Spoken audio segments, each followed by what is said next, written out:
what led you to think we can partner in this way to put these principles down? Mm-hmm.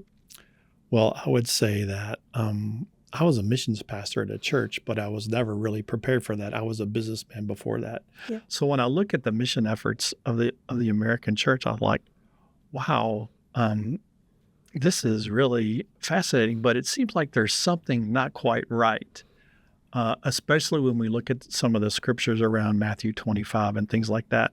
It seems like the American church was focused on relief primarily. Mm-hmm. And I don't mean to pick on anybody, but I was just really looking for ways to really see communities severely impacted and transformed.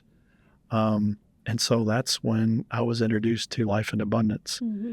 And through this partnership, we have really learned a lot from each other. I think 1 Corinthians 12, it talks about the body of Christ has different parts, and each part plays a different role. Mm-hmm. And so that implies that we have blind spots. Yeah. So we need each other in order to see our blind spots. And what's the African?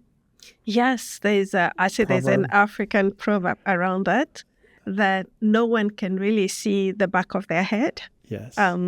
So as we go together, whether we're side by side or one is ahead, one is behind, that going together is able to help one another see what's at the back of their head.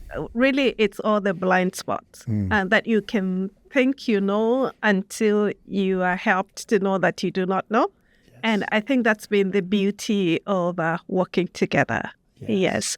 But I'm reminded, Charlie, of this time that you called me and you told me there's a ministry that we are working with that's really involved in a work that's detrimental almost to the people that they minister to, because it's handing out fish, literally just meeting the need in such a way that they're creating dependency. And your suggestion to me was, is there a way that we can help this ministry to come to a place where they're doing a work that really glorifies God and ministers dignity? And we together just took each other. It was almost like showing each other the back of their head and learning from Scripture what it means to be involved in that which is sustainable.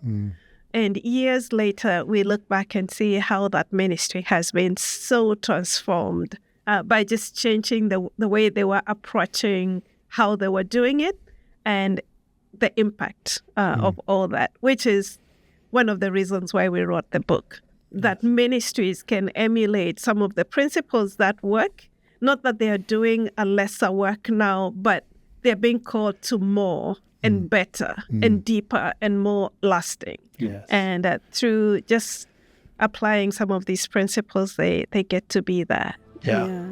Wow. Yeah.